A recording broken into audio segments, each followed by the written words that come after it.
वृत्त पे आधारित है। तो वृत्त से संबंधित सारी चीज़ें पहले हमें सीखनी पड़ेगी। तो सबसे पहले तो हमें यही सीखना है कि वृत्त क्या होता है। सिंपल भाषा में अगर हम बात करें, सिंपल भाषा में अगर बात करें तो प्रकार को सभी लोग ने देखा होगा। प्रकार लेकर हम उसमें पेंसिल लगाएं और प्रकार की नोक को एक स्थान पर रख के उसको पेंसिल को घुमाते हैं, तो जो एक आकृति तैयार होती है उसको वृत्त कहा जाता है। ठीक है, पेंसिल की जो नोक से हमने ड्रा किया जो चित्र समतल पर, उसे हम वृत्त कहते हैं। यानी वृत्त एक समतल पर बनी आकृति है। आप इसको बॉल नहीं कह सकते, ये बॉल नहीं होगी। बॉल एक अलग चीज़ हो गई और वृत्त एक अलग चीज़ हो गई। वृत्त समतल पर बनी एक आकृति है और जो बॉल है वो 3D आकृति है। ये 2D आकृति है, यानी लंबाई और चौड़ाई के स्थान पर बना सकते हैं इसको।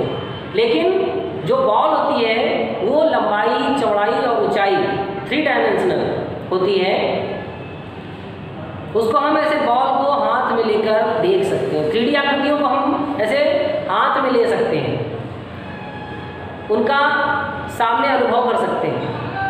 जैसे कि आप अपने रोज़मर्रा के जीवन में, दैनिक जीवन में बहुत सारी ऐसी चीज़ें देखते हैं। अपने आसपास जितनी भी चीज़ें यूज़ करते हैं, आपकी पंखे हैं, बल्ब है, टीवी है, सब ये 3D आकृतियाँ हैं जिनको आप देखते हैं। मनुष्य है, लंबाई भी है, चौड़ाई भी है, ऊंचाई भी है।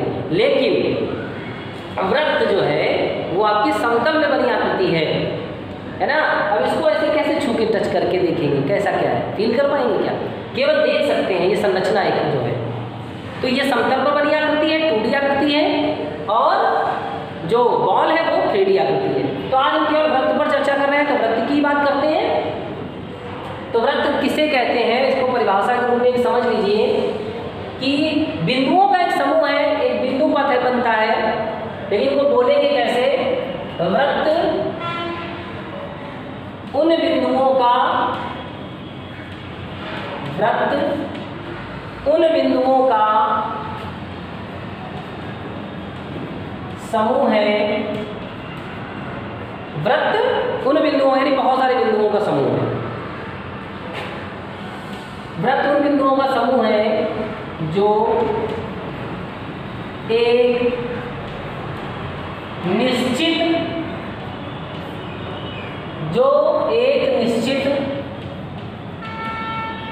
बिंदु से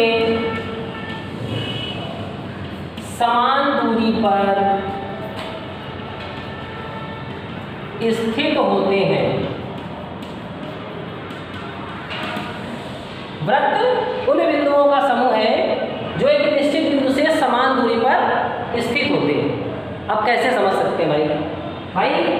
जो भी लाइन बनती है, कोई भी लाइन बने, वो बिंदुओं का ही समूह होती है। आपने सुना होगा बिंदु बिंदु से बनती रेखा, तो बिंदुओं का ही समूह। अगर इसको तोड़े तो यहाँ भी छोटे छोटे डॉट आपको दिखेंगे, बिंदु आपको दिखेंगे। बिंदुओं से ही कोई लाइन बनती है।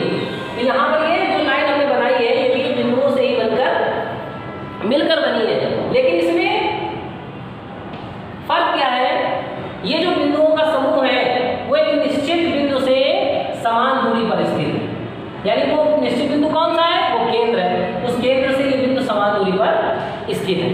तो इसीलिए मैंने कहा वृत्त उन बिंदुओं का समूह है जो एक निश्चित बिंदु से समान दूरी पर स्थित होते हैं।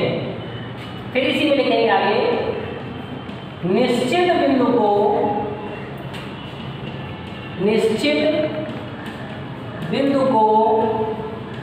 वृत्त का केंद्र कहते हैं।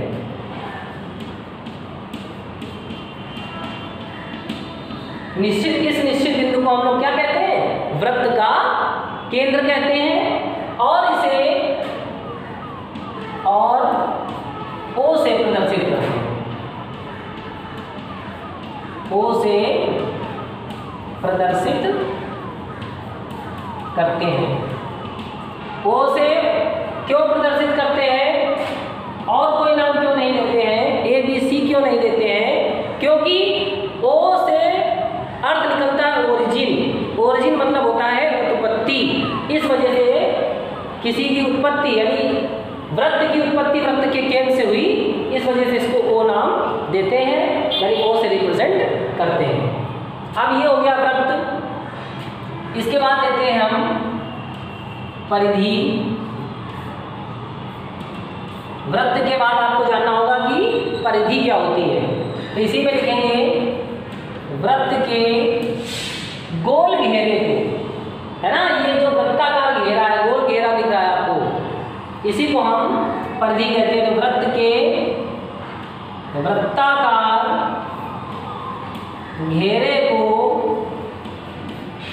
वृत्त की परिधि या परिमाप कहते हैं।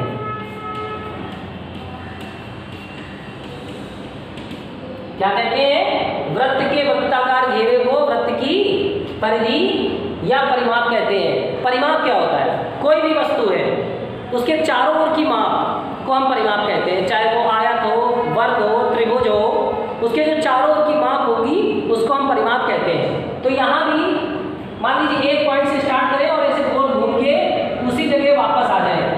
मान लीजिए यहाँ ए बिंदु है, ए से स्टार्ट करते हैं और ए से घूमकर हम इसी पॉइंट पर वापस आ जाते हैं। तो जितनी दूरी तय की ये वृत्त का परिमाप हुआ और इसी परिमाप को परिधि बोला जाता है, ताकि परिधि बोलने पर तुरंत वृत्त की याद आनी चाहिए। तो परिधि कहा जाता है और इसे सी से प्रदर्शित करते हैं। इंग्लिश में हम इसको क्या कहते हैं? सर्कमफेरेंस कहते हैं, क्योंकि इंग्लिश में क्या बोला जाता है? सर्कमफेरेंस। तो इसे हम इसे सी से प्रदर्शित करते हैं और सी से ही हम वृत्त को भी, जब बात आती है वृत्त की, क्योंकि वृत्त को इंग्लिश में कहा जाता है सर्किल, तो सी से सर्किल भी होता है। लेकिन जब हम सवालों को हल करते हैं तो वहाँ हमें परिधि को डिनोट करने की जरूरत पड़ती है, वृत्त को डिनोट करने की जरूरत पड़ती है, तब भी हम उसका इस्तेमाल करते हैं। लेकिन अधिकतर कैलकुलेशन में परिधि का इस्तेमाल होता है, इसलिए हम वहाँ इंग्लिश मीडियम सेक्शन में हम सी लेते हैं सर्कमफेरेंस के लिए। अब परिधि के बाद और आपको जो जानना है वो एक और परिभाषा है इसी में, त्रिज्या। त्रिज्या जान लेते हैं कि वृत्त की त्रिज्या किसे कहते हैं। तो आपको केंद्र पता चल गया है, ये वृत्त का केंद्र है जिसमें ओ नाम दिया गया है, ओ से प्रदर्शित किया गया है। वृत्त के केंद्र से परिध तक की दूरी को, वृत्त के केंद्र से परिध तक की दूरी को त्रिज्या कहते हैं। वृत्त के केंद्र से परिधि तक कोई कहीं भी, यहाँ से अगर मान लीजिए इसको हम ए को मिला दें तो ये भी क्या है? हमारी त्रिज्या है और ये भी हमारी त्रिज्या है। कहीं भी लेंगे सभी जगह त्रिज्या होगी, केंद्र से परिध तक की दूरी को त्रिज्या कहते हैं। तो लिख लेते हैं वृत्त के केंद्र से परिधि तक की दूरी को वृत्त की त्रिज्या कहते हैं तथा इसे आर से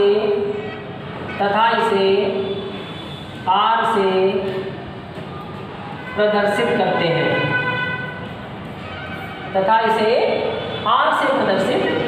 करते हैं, आर क्यों? क्योंकि इंग्लिश में इसको रेडियस कहते हैं, इसलिए इसको आर से प्रदर्शित किया जाता है। तो अब आपको त्रिज्या की परिभाषा पता चल गई। समझ लीजिए त्रिज्या कई जगह हो जाएगी आपकी। अब यहाँ केंद्र है, ये परिधि है, तो यहाँ से यहाँ तक भी आपकी त्रिज्या है, यहाँ से यहाँ तक भी त्रिज्या है, यहाँ से यहाँ तक भी त्रिज्या है, यहाँ से यहाँ तक भी त्रिज्या है, यहाँ से यहाँ तक भी त्रिज्या है। यानी वृत्त के केंद्र से परिध तक की दूरी हर जगह आपकी त्रिज्या कहलाती है। ये सब त्रिज्याएं